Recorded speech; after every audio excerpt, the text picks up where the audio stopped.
creamy fried chicken. Para maiba naman ang recipe natin sa chicken natin. So, ginamit ko dito sa creamy fried chicken ay thigh part at saka leg part. So, nirab ko lang siya ng salt. Tapos, rabo lang sa isa-isa directly doon sa chicken. Then, dahil wala kaming paminta, itong cayenne powder ang meron, kaya yan na rin ang ginamit ko. So, isa-isa rin ko lalagyan ng cayenne powder.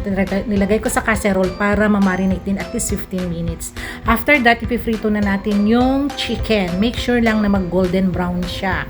Mas masarap kasi pag golden brown yung chicken. So, ayan na. After maprito natin, set aside natin. Then, isusutay na natin ang bawang at sibuyas. Kumuha na lang ako ng mantika doon sa pinagprituhan ko. Malinis naman. So, sutay lang natin ang bawang at sibuyas.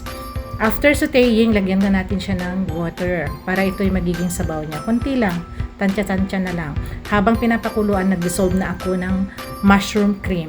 Itong mushroom cream magpapasarap sa kanya. After that, pag na-dissolve na at kumukulo na rin yung nilagay nating water, ilagay na rin natin yung mushroom na din-solve natin kanina. Kailangan lumapot siya.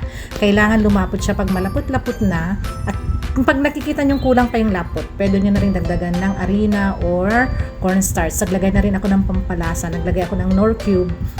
Konting asin lang kasi dati nang may asin yung chicken para hindi naman maalat. So, konti-konti na tansyahan. So, pakukuluan ko na ngayon fried chicken sa kanya.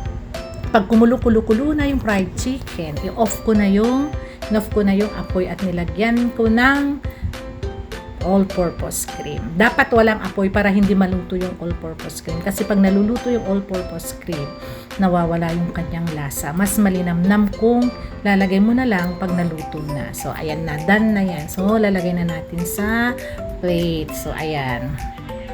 So, magiging creamy talaga. I-try nyo rin to for another recipe nyo sa chicken. Kainan na. Sarap siya? Wow. Sarap siya ha.